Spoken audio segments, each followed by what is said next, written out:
Now, this involves a national hero, Abraham Lincoln. Of course it does. He's really fascinating in and of himself, but we're not going to talk about all of his acclimates and accomplishments. We're not talking any of that. We are talking about predicting his own death. So this story came from my book as well, and it is entitled Lincoln's Mirror. Do you remember talking about Mary Lincoln during our episode in season 1, Victorians Were Creeps? Honestly, I don't. We've talked about so many things. I don't remember them all. Well, I'm very upset that you didn't take notes. Sorry.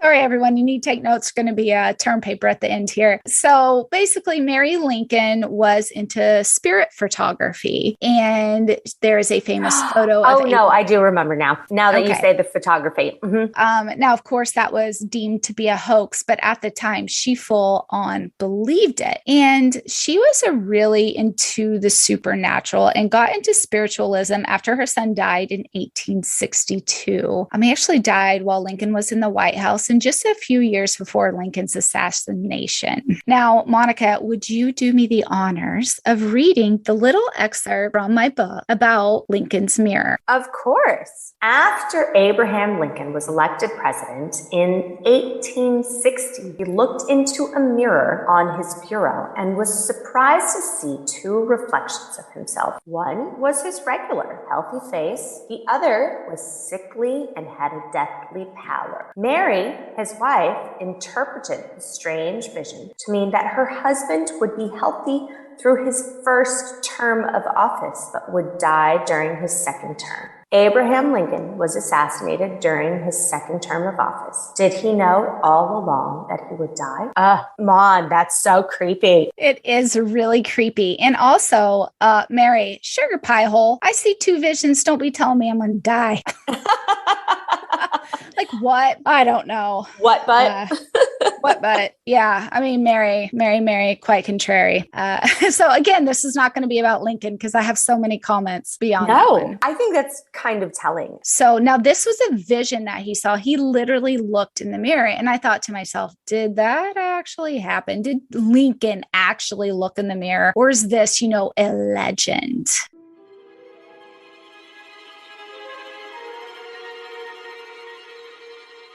No, he really did. He did. Okay, but how do we know this? Okay.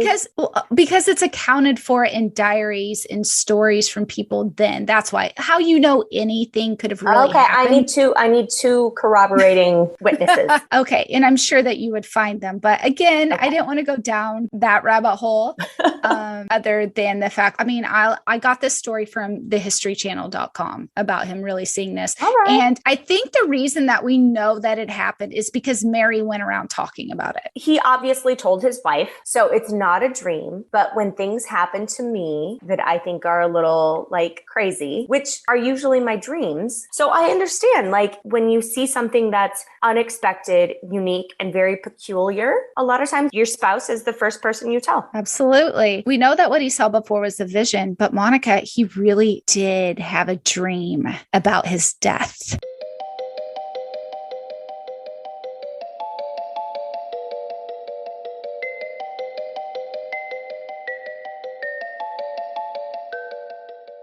Yeah. So this is the totally I didn't know this. Weird. Yeah, he did. I didn't either. So I got a retelling of this account from history.com. And this is a recounting of a dream he told Ward Hill Lamon, a close friend of his. This is what Lamon wrote, but this is what Lincoln said to him. So let's pretend I'm Abraham Lincoln right now, everybody. Okay. I got to set it up. Do your best, Lincoln. Okay. There seemed to be a death-like stillness about me. Then I heard subdued sobs as if a number of people were weeping. I thought I left my bed and wandered downstairs. I arrived at the east room. Before me rested a corpse wrapped in funeral vestments. Around it were stationed soldiers who were acting as guards, and there was a throng of people, some gazing mournfully upon the corpse, whose face covered, others weeping pitifully. Who is dead in the White House? I demanded of one of the soldiers. The president, was his answer. He was killed. by an assassin. Wow. I'm sorry. That is so creepy to actually foretell your own demise. Yes. Now, I tend to think your wife already told you were going to die in your second term and a civil war is going on. You might start to have some dreams. You might. But also, maybe it just was foretelling. Abraham Lincoln had a lot of sleeping issues. He was an unwell man. He was very wrought with grief over the nation, over his own personal life, and he never slept well. I don't think it was grief. I think it was stress. His little son had died. Oh, okay. And he would go cry every night at his son's grave. Oh my God. Yeah, the poor man. Yeah, it was really rough. Between that and the fate of the nation and slavery on his shoulders, I'm not sure a whole person could actually deal with any of that. I think it would need a dozen. I agree. So who knows what other dreams he had that he didn't even tell people about. Well, right. I did find I find this comical. Now there are ghost sightings of Lincoln. It's kind of a thing. Okay. Super. Yeah. So in the White House in particular, but I found that his ghost seemed to be very popular with the ladies. Oh yeah. So Grace Coolidge was the first one to see him, and he was a full apparition in the yellow oval room, not the Oval Office, but an oval receiving room. And she said that she saw him looking out the window towards the Potomac. So then Lady Bird Johnson, she watched a documentary on his death and then felt his cold presence. Okay, that's far more creepy.